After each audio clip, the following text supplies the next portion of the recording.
ଯେତେ ଧର୍ମ ଏ ସଂସାର ଆପଣ ଦେଖୁଛନ୍ତି ସେ ଗୋଟେ ଧର୍ମରୁ ତାର ଗୋଟେ ଶାଖା।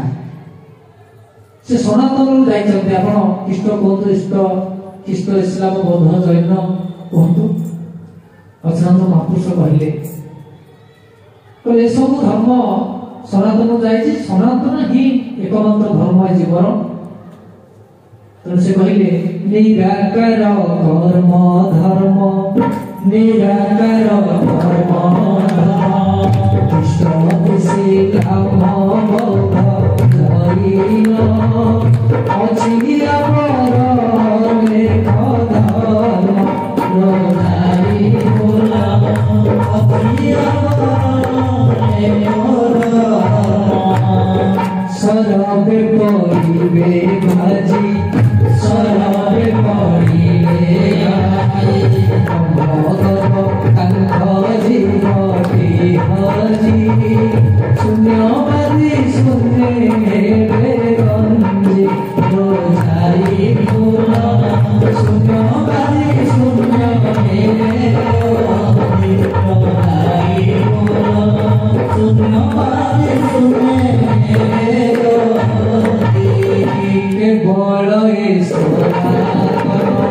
কেবল কেবল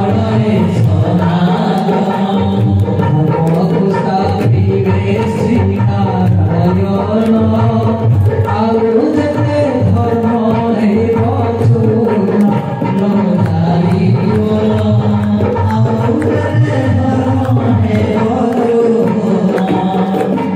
ଧର୍ମଟି ହେଉଛି ସନାତନ। এই ধর্মটাକୁ এই ধর্ম যেତେବେଳେ ଗାଳି ଦେଖାଯାଏ ପ୍ରଭୁ ସେତେବେଳେ ଅବତାର ହୁଅନ୍ତି। ସନାତନ ଧର୍ମକୁ ସ୍ଥାପନ କରି ଦୁଷ୍କୃତକୁ ନାଶନ କରି ଏ ଜୀବଜଗତକୁ ଉଦ୍ଧାର କରିଥାନ୍ତି। ତେବେ ଆଜି ଆମ ସଂସାର ଅନେକ ଧର୍ମ ଦେଖୁଛି, ସେ କହୁଛି ବିଭିନ୍ନ ଲୋକମାନେ ବିଭିନ୍ନ ଧର୍ମ କଥା କହୁଛନ୍ତି, କିନ୍ତୁ ଆମେ ଭୁଲି ଯାଉଛେ ଯେ ଆପଣମାନେ ଜଣେ ଜଣେ ହଉଛନ୍ତି ସନାତନ। ସନ୍ଥ କବି ଭୀମଭୋଇ କହିଲେ ଧାରୟତି ଯଶ ଧର୍ମ, ଆପଣଙ୍କୁ ଯେ ଧାରଣ କରିଛି ସେ ହେଉଛି ସନାତନ। ଏ ଯୋଉ ନାମ ସ୍ୱରୂପରେ ପବନ ଟିକେ ଯାଉଛନ୍ତି ଆସୁଛନ୍ତି ସେ ହେଉଛନ୍ତି ବ୍ରହ୍ମ, ସେ ହେଉଛନ୍ତି ସତ୍ୟ, ସେ ହେଉଛନ୍ତି ସନାତନ। କିନ୍ତୁ ତାକୁ ଟିକେ ଚିହ୍ନିବାକୁ ହେବ ବୋଲି ସେ କହୁଛନ୍ତି। ସେ କହିଲେ ନାମକୁ ଚିହ୍ନିଲେ ଜୀବ ପରମେ ମିଶଇ, ନାମକୁ ଚିହ୍ନିଲେ ଜୀବ ପରମେ ମିଶଇ, ଶୂନ୍ୟ ମେଳା ସେବା ଶାନ୍ତି ରାମ ଭେଳାରେ ବାସନ୍ତି।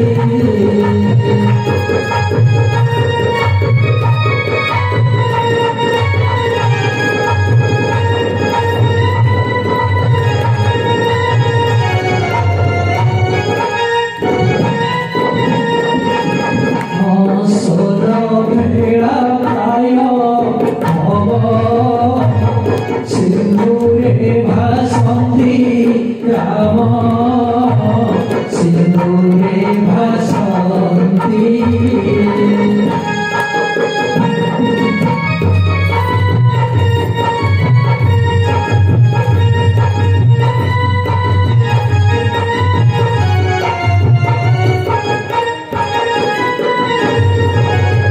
ଅଚ୍ୟୁତାନନ୍ଦ ମହାପୁରୁଷ ତାଙ୍କର ବଡ଼ ଶିଷ୍ୟ ରାମଦାସ ଅତି ସୁନ୍ଦର ଭାବରେ କହିଲେ ନାମକୁ ଚିହ୍ନିଲେ ଯିବ ପରମରେ ମିଶି ପାରିବ ଏବଂ ଶୂନ୍ୟ ଭେଳା ଭାଇ ଏ ଭବ ସିନ୍ଧୁରେ ଭାସିବ। ଯୋଉ ଭବ ସିନ୍ଧୁରେ ଆମେ ଯୋଉ ନାମକୁ ଆଶ୍ରା ନ କରି ଅନ୍ୟ ନାମରେ ଆମେ ଭାସୁଛେ ମାୟାରେ, ସେ ହେଉଛି ପଥରର ଭେଳା।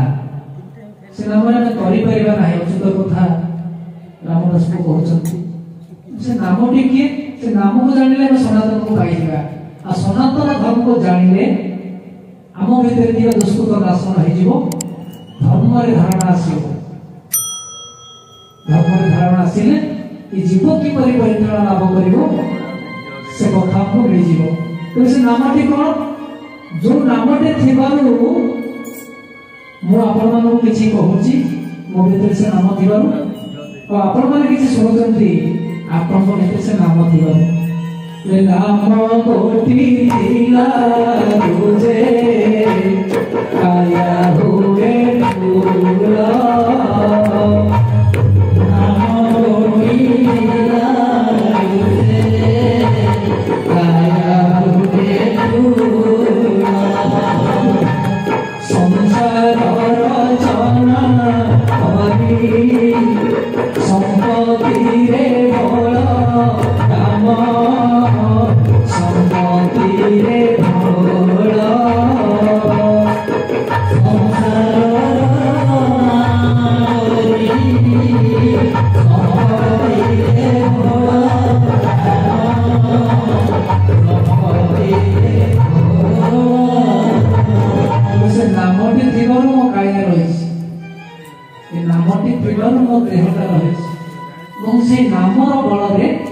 संसार रचना कर संसार को आसी संसार किसी रचना कर मोर स्त्री अच्छी पुत्र अच्छी झील अच्छी बंधु बांधव अच्छा नाम जो मत छाड़ी चली जीव संसार रचना कर संपत्ति फल फल हो गोटे पद मुझे कहूँ रंगाधर बाबू पद बेस पसंद कहले मोर मोर कही सर भेमरिबे अच्युतर किस रामचंद्र अच्युतर किस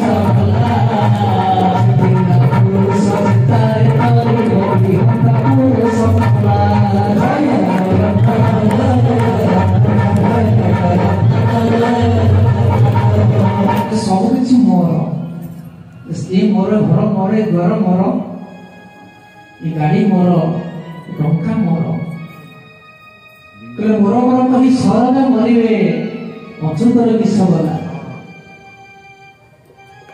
जिते सब मोर बोली मु कहूची गला बेले सब किसी साथी आनी नथि आसला बेले गला बेले से किसी मो जाई पारि नाही कारण गोटे दुखी मरु से चखंड भाव सब गोटे बंधा है से संसार को जीव गोटे कोटि कोटि के भी जाऊ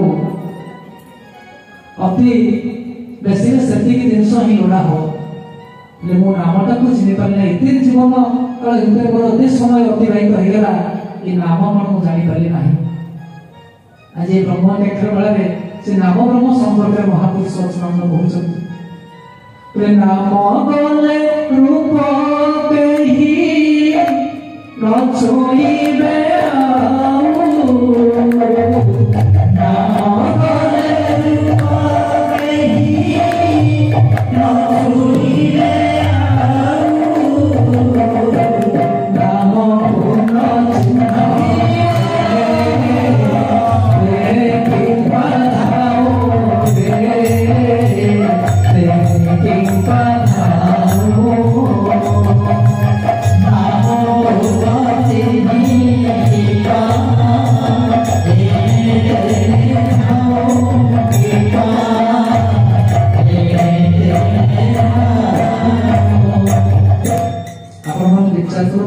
सुंदर भाव अच्युतानंद महापुरुष बड़ शिष्य रामदास कहले रे रामचंद्र ये नामटी जो मत धरी रखी से हूँ सनातन से धर्म से नाम तो छाड़देव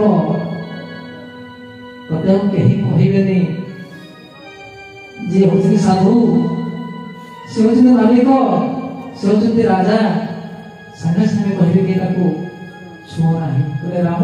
नाम गले रूप के छुईबे आदि कथा सत्य कारण मातार गर्भरे शिशु अच्छी पुत्र अच्छी कि पुओ अच्छी कि झील अच्छी से आउ किछ दिन पर जन्म हो पारे कि न हो पारे नष्ट हो जाए पारे जन्म विभ्राट थी पारे कि मृत्यु हूँ गर्भ सत्य आम जाने आम दिने ବି ଘଟ ଦିନେ ଛାଡ଼ିବାକୁ ପଡ଼ିବ, ମାରିବାକୁ ପଡ଼ିବ। କିନ୍ତୁ ଜାଣିଶୁଣି ମଧ୍ୟ ଆମେ କାମ, କ୍ରୋଧ, ଲୋଭ, ମୋହ, ମଦ, ମାତ୍ସର୍ଯ୍ୟକୁ ଛାଡ଼ିଲେ ନାହିଁ। ଆମ ଭିତରେ ଧର୍ମର ଧାରଣା ଆସିଲାନି। ଆମ ଭିତରେ ଥିବା ଦୁଷ୍କୃତ କେବେ ନାଶ ହେଲା ନାହିଁ। ନାମ ଗଲେ ରୂପ କେହି ନ ଶୁଣିବେ, ଆଉ ନାମକୁ ନ ଚିହ୍ନି ତେଣେ ତେଣେ କିମ୍ପା ଭ୍ରମ। ଆମେ ଗୋଟେ ଦିନେ ନାମ କଣ ଜାଣିଲୁ ନାହିଁ, ବିଭିନ୍ନ ଆଡକୁ ଆମେ ଦୌଡ଼ିଲେ କିଛି ପାଇବା ଆଶାରେ। ଅଚ୍ୟୁତାନନ୍ଦ ମହାପୁରୁଷ କଣ କହିଲେ? ଭଜନ କୀର୍ତ୍ତନ ଜଣାଣ ପ୍ରଭୁ ହଇଲା ଦୂର,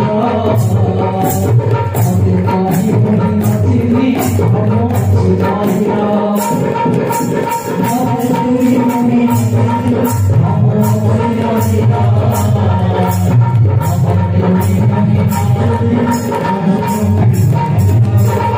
ଭଜନ କୀର୍ତ୍ତନ ଜଣାଣ ପ୍ରଭୁ ହଇଲା ଦୂର। ଏ ସବୁକୁ ଦୂର କରି ସେ ନିଜେ ନିଜକୁ ଚିହ୍ନିବା ପାଇଁ, ଜାଣିବା ପାଇଁ ଏ ଶରୀର ମଧ୍ୟରେ ଅନୁମାନ କଲେ, ଅନୁସନ୍ଧାନ କଲେ ଏବଂ ଯେତେବେଳେ ଅନୁସନ୍ଧାନ କଲେ ଭକ୍ତ ପ୍ରତି ଦୟା କହିଲେ ଭାବଗ୍ରାହୀ। ଭକ୍ତ ବିକଳ ଦେଖିଣ ଜଗନ୍ନାଥ କହନ୍ତି। ଭକ୍ତ ବିକଳ ଦେଖିଣ ଜଗନ୍ନାଥ କହନ୍ତି, ତେଣୁ ଭଗବାନ କରିବୁ ସୁନ ଧୀର ମତି, ହେ ଭଗବାନ କରିବୁ ସୁନ ଧୀର ମତି, ହେ ଭଗବାନ କରିବୁ ସୁନ ଧୀର ମତି। ରାମଚନ୍ଦ୍ର ଏ ଭୁବନକୁ କରିବା ପାଇଁ ହେଲେ ଯୋଉ ବାଟରେ ଗଲେ ସୁଫଳ ମିଳିବ, ତ ଜୀବନର ଉଦାର୍ଥ ହବ, ତ ଜୀବନ ଗତିମୁକ୍ତି ଲାଭ କରିବ, ସେ ନାମ ବ୍ରହ୍ମରେ ଟିକେ ଶରଣ ବସ, ସେ ନାମ ବ୍ରହ୍ମ ସମ୍ପର୍କରେ ଜାଣ। ତେଣୁ ନାମଟି କଣ ନା, ନାମଟି ହଉଛି ସତ୍ୟ, ସେ ହଉଛନ୍ତି ବ୍ରହ୍ମ ଏକାକ୍ଷର। ଅଚ୍ୟୁତାନନ୍ଦ ମହାପୁରୁଷ କଳିଯୁଗର ଭବିଷ୍ୟତ ବକ୍ତା, ଦିବ୍ୟ ଦ୍ରଷ୍ଟା, ବିଭିନ୍ନ ମାଳିକା ଗ୍ରନ୍ଥରେ ଏ ସନାତନ ଧର୍ମ ସମ୍ପର୍କରେ, କଳ୍କି ଅବତାର ସମ୍ପର୍କରେ ଏବଂ ଏ ବ୍ରହ୍ମ ଏକାକ୍ଷର ମେଳାରେ ଏ କଥା ଲେଖିଛନ୍ତି। ସେ କଣ ଲେଖିଛନ୍ତି?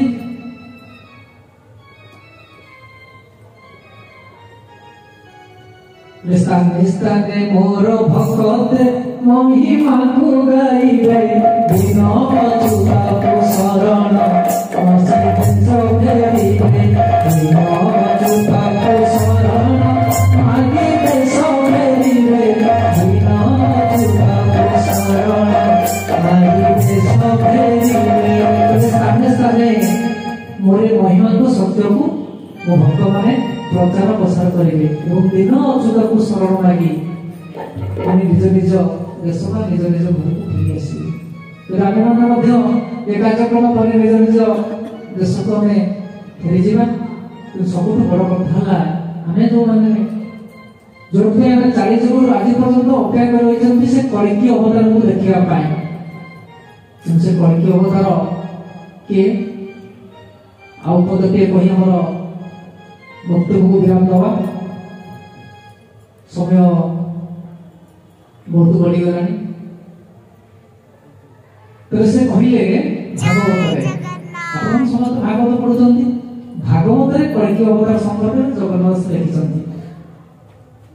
କଳି ଆଗମେ ଭାବଗ୍ରାହୀ ପାଷାଣ୍ଡ ଜନମନମୋହୀ, ବୁଦ୍ଧ ସ୍ୱରୂପ ଅବତାରେ ଜନ୍ମିବେ କିଙ୍କଟ ନଗରରେ। ସମସ୍ତେ ଭାଗବତ ପଢୁଛି, କିନ୍ତୁ ଯିଏ କିଙ୍କଟ ନଗରରେ ଜନ୍ମ ନେବେ ସେ ହେଉଛି କଳ୍କି ଅବତାର। ଏବଂ ସେ କହିଲେ କଳ୍କି ଅବତାର ଯେବେ ସକଳ ଧର୍ମ ରକ୍ଷା ଦେବେ। ପ୍ରଭୁ ଅବତାର ନହେଲେ ଧର୍ମକୁ କିଏ ରକ୍ଷା କରିବ? ଆମେମାନେ କେବେ ନୁହେଁ। ସେ କିଙ୍କଟ ନଗରଟି କେଉଁଠି, ତାର ଉପସ୍ଥାପନ ଆମେ ଆପଣଙ୍କ ନିକଟରେ କରୁଛୁ। ଯେହେତୁ ଏ ଧର୍ମଟି ହେଉଛି ସତ୍ୟ, ସତ୍ୟର ପ୍ରଚାର ହଉଛି, ସନାତନ ଧର୍ମର ଜୟ ହେଉ, କଳ୍କି ଅବତାରଙ୍କର ଜୟ ହେଉ ଏବଂ ଭାବ ବିନୋଦିଆ ବିନୋଦ ବିହାରୀଙ୍କର ଜୟ ହେଉ, ଆନନ୍ଦ କବାର। ତେଣୁ ଯୋଉଟା କିଙ୍କଟ ନଗର ସେ ହଉଛି କେଶରୀ ନଗର।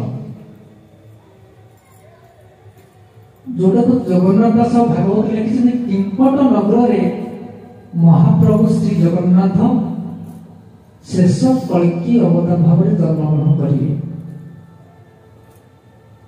जे नीलगिरी ब्रह्म थी कल्कि रूपे प्रकाश अर्थात आप जो जगन्नाथ देखुंट दारु ब्रह्म स्वरूप सी श्रीमंदिर में थे गोटे कला आसी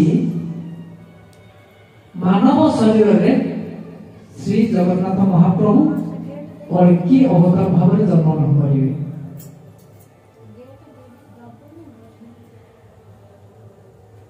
से जो जन्मग्रहण करेंगे से 16 अच्युत बोलिए 16 जन निज ठाकुर बोले जानला केमी चिन्ह केमी खाली 16 अच्युत नुहे 64 अच्युत बोले निज ठाकुर बोली रे रामचंद्र तू भ्रमी जीवु ना जे प्रकृत में कल्कि ठाकुर मो संकेत दौची तू भल भाव जानी तू ही नाम को प्रचार एवं प्रसार कर से कहले कल्कि अवतार जब सकल धर्म रक्षा देवे नीलगिरी ब्रह्म थी कल्कि रूप प्रकाश संबले द्विज शर्मा करे जन्म होइबे से सी जो जन्म ने द्विज शर्मा कहले खंड खंडायत कूल महाप्रभु श्री जगन्नाथ जन्म ने कारण नीलचक्र ध्वजा खसिब प्रभु रंग अधर जन्मे जाने विष्णु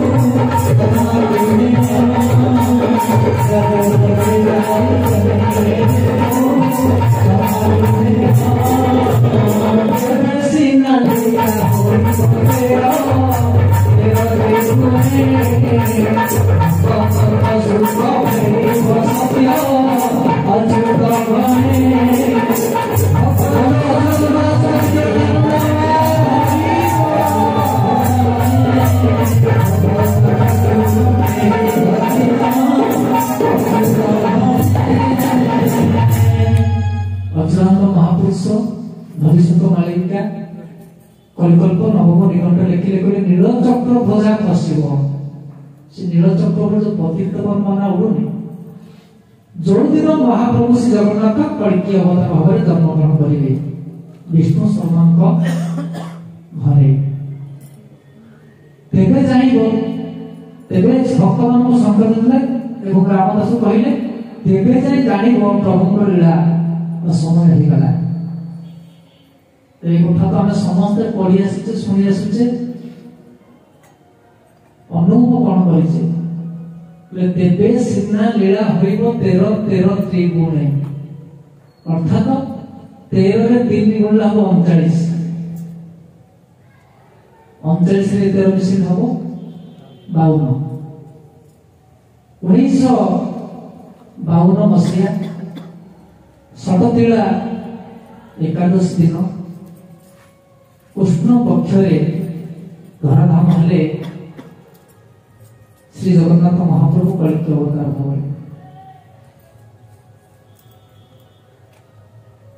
मनुष्य शरीर नहीं आसीचे जीवन हूँ दुर्लभ जीवन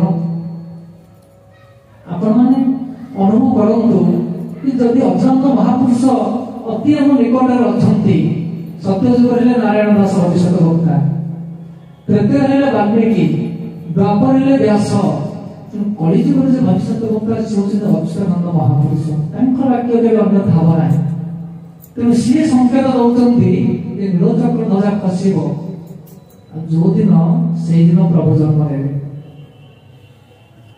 सी जन्म है भक्तों सुख फेर सत्य अच्युत हुए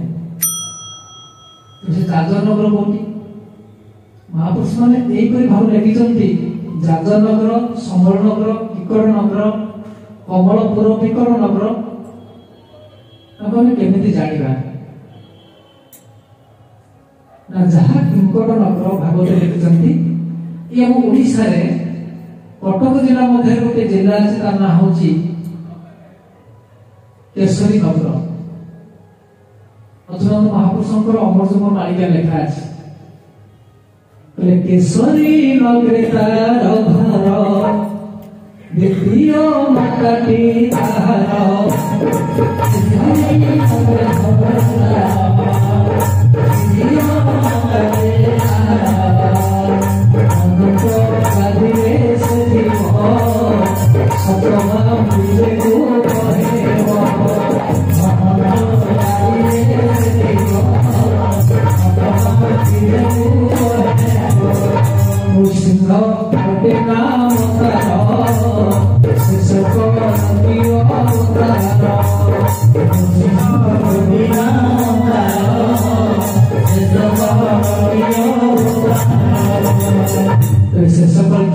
राजा श्री नरसिंह देव को विद्यार्थी बोला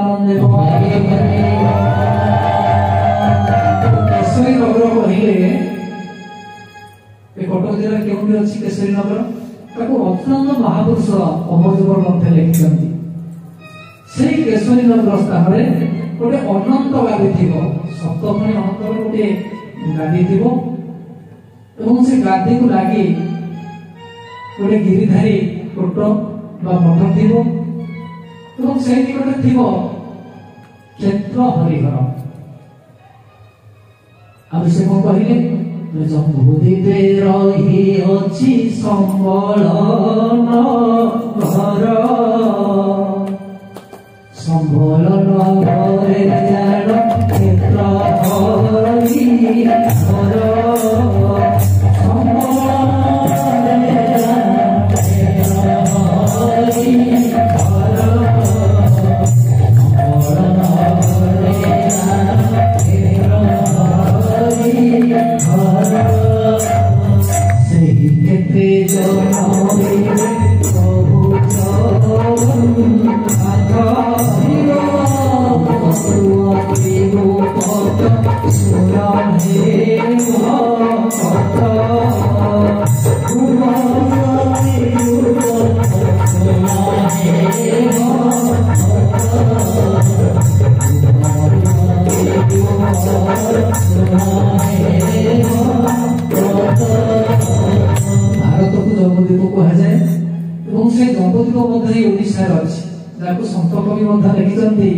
भ्रतखंड देश जम्बूद्वीप स्थान ओड राष्ट्र मंडल में ओड राष्ट्र कहले ओडिशा तेतले महापुरुष देखिले पृथ्वी गोटा को 16 मंडल ये पृथ्वी को देखिले ये सारा पृथ्वी का 16 मंडल को लेके हिच ए 16 मंडल मध्य भारत हूँ गोटे मंडल एवं ये भारत मध्य 16 मंडल रही तन्मध्य ओडिशा होची गोटे मंडल एवं ओडिशा रे 16 मंडल अछि जो संपर्क में अच्युतानंद महापुरुष से अमरजोर ग्रंथ लिखिछन्ति प्रथमे सरला